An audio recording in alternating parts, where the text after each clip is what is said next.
When designing a research poster, there are 4 simple steps you must take to ensure your success. In this presentation, I'll cover those basics for success, point out some things to avoid, and wrap up with a summary of the entire process. Before you even think about turning on your computer, you need to make a plan, and as strange as it may sound, you need to do it on paper. Write down everything you can think of regarding your poster. Don't analyze your ideas, just get them down. Let your creativity flow. Draw sketches and diagrams. If you're having trouble, start with the big obvious ideas first and let them lead you to other ideas. Once you've gotten everything down on paper, then and only then can you start organizing and analyzing your ideas. Determine what must be in your poster, what is vital, what can be trimmed away. How do you do that? First ask yourself, what's the story of my project? What's the main idea? What's the point? You want to craft a story. You started at point A and you made it to D. How? What happened? What would you do differently? How might that affect the story, the outcome? Use the idea of creating a story to guide you through the process of crafting a clear narrative for your project. As you do so, keep in mind that unlike a research paper in which you can elaborate for pages to get your message across, posters require everything to be focused. Also, research posters are expected to have specific sections of information. These sections will have a significant impact on how you organize your poster. We'll talk about them later in design. But for now, here's a list of examples. By organizing your ideas and coming up with a story concept, you've created an outline for the content of your poster. Now it's time to gather all your resources. Gather your outline, story concept, research paper, images, data tables, and charts and graphs. As you gather your research, be sure to adhere to copyright guidelines and keep track of your sources for citation.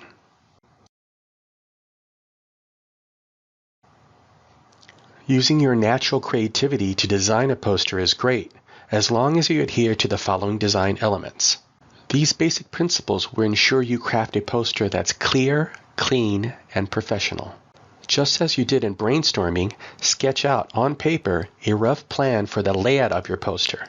As you do this, think about the story you're telling, what images and graphs you plan to use, and how you can arrange your content in a clear and logical way that highlights the most important sections. People naturally read from left to right and top to bottom.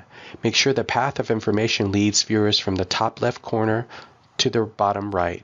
Although you might be tempted to use a more creative layout, if the path is not absolutely obvious and natural, viewers will be confused.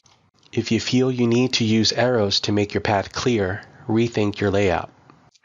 Your poster is made up of blocks of content which take up a defined area of the poster. Use alignment to strengthen the visual structure of your poster. Use borders to further define the space of each section of your poster. However, whether you use borders or not, be aware that each content block needs its own internal and external white space. Neglecting to leave white space not only makes the poster look crowded, it obscures the organizational structure of your poster. Using white space makes the poster more visually appealing and easier to read. Like a research paper, a poster requires specific sections of information. Most posters start with an abstract and/or an introduction. An abstract is a complete but concise description of your work designed to motivate the viewer to read on. It should clearly state the purpose of your research and its main conclusion. An introduction sets up the project. It provides context for the project and acts as the beginning of your research story.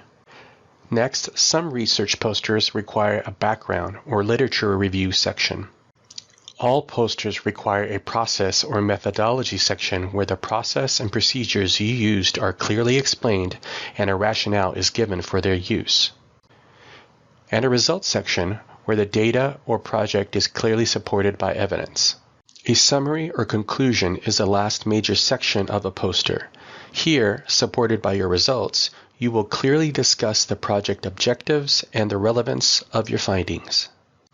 Like any document, you must provide a title, author, references, and possibly an acknowledgement section.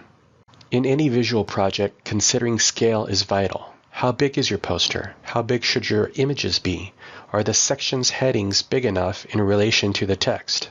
When answering these questions, you should consider that the viewer of your poster will be about 6 feet away. Although in theory you could make a poster as large as you wanted, I recommend you set the canvas size to 42 inches by 56 inches wide. This is the largest size the CCI will print. As you construct your poster, if you find the canvas is too big, try setting it to 36 by 48. Regardless, make sure that there is not too much or too little white space. Content should not look crowded or empty on the canvas. There are several types of text on a research poster. The poster title will be the largest text and the body text will be the smallest. When selecting text sizes, be sure that no size looks too big or too small in relation to the other text. In addition to following copyright guidelines and proper citation, when dealing with images, scale is important. To ensure your images look their best when printed, download high-resolution images whenever possible. If you use low-resolution images and stretch them to look bigger, they will pixelate and look terrible. Use color deliberately in your design. Color can greatly enhance your poster presentation, but it can also be distracting. Consider using color to highlight an introduction and/or the conclusion section of your poster. Used strategically, the placement and use of color images or graphs can greatly enhance your poster. If you elect to use a background color, use lighter, neutral shades and make sure they match the color scheme of images and graphs you are using. Overly bright colors can be distracting. Use a color wheel to help you choose your colors, and consider using no more than 2 or 3 colors. Generally, I recommend black font for text. Nevertheless, make sure there is a high contrast between the font color and the background. You should be able to read the text easily. Avoid color blindness color combinations to ensure everyone will be able to read your poster. For more information, search color blindness, font colors, and usability.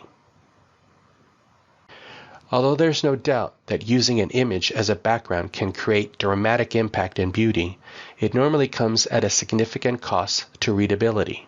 Viewers and judges need to be able to read poster content easily without distraction, so for research posters, it's generally best to avoid background images. In addition to color and contrast, the type of text you use has an impact on readability. Standard fonts are broken up into 2 groups. Serif fonts are best for reading paragraph information. Sans serif fonts are easier to read from afar. Posters use both fonts. In every aspect of your poster, you need to simplify content. Whenever possible, you need to show, don't tell, represent complicated tables of data as graphical charts or graphs.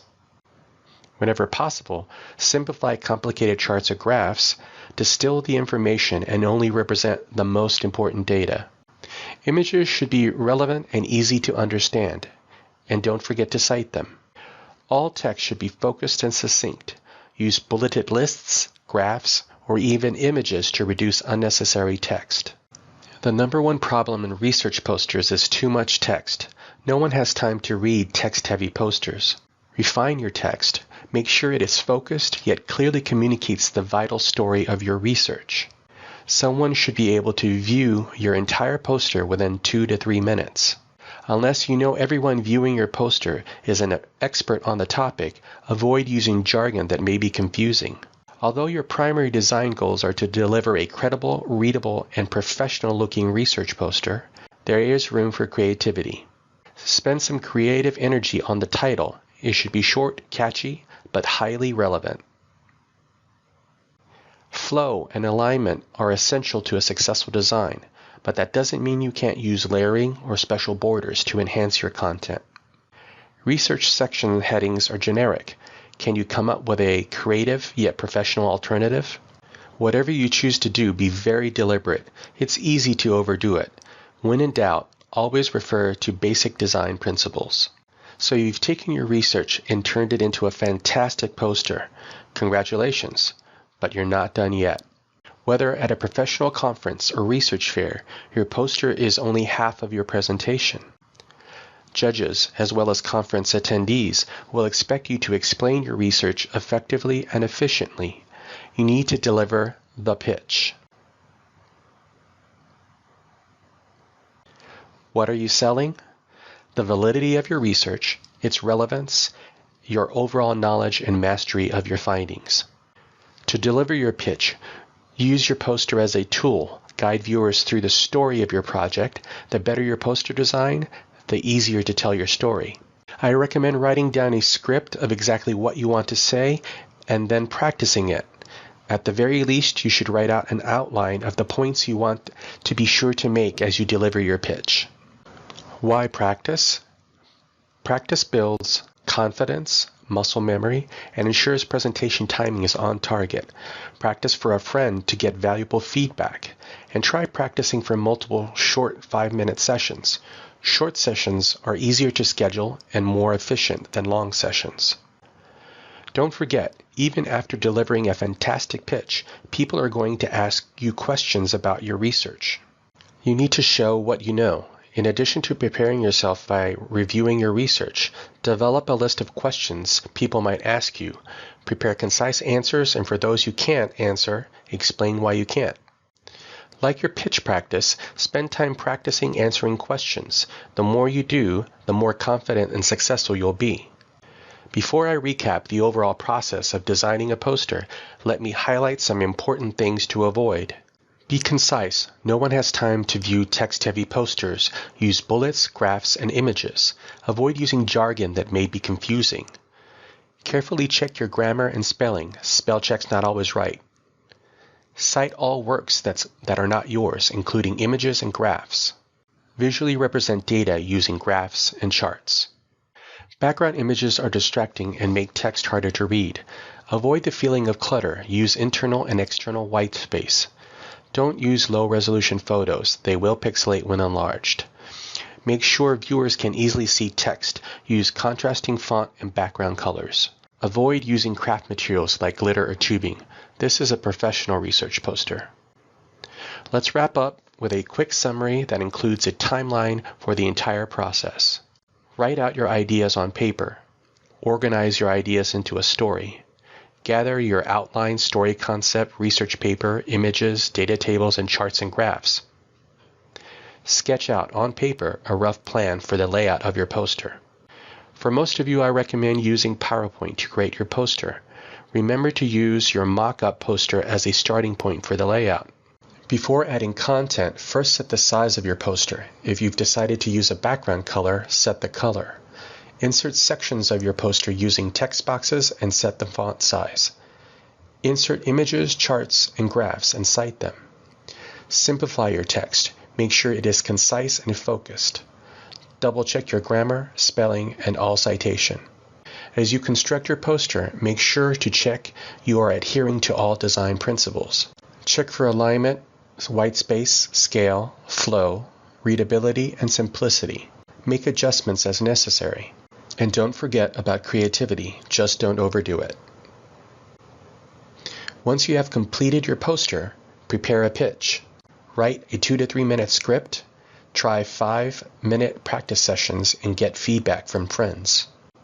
Finally, you need to show what you know. Look over your research notes. Develop a list of potential questions you will be asked. Practice answering questions. This presentation has covered the basic design concepts needed to successfully create a research poster. Remember, the basics for success are the what, the look, the pitch, and the know.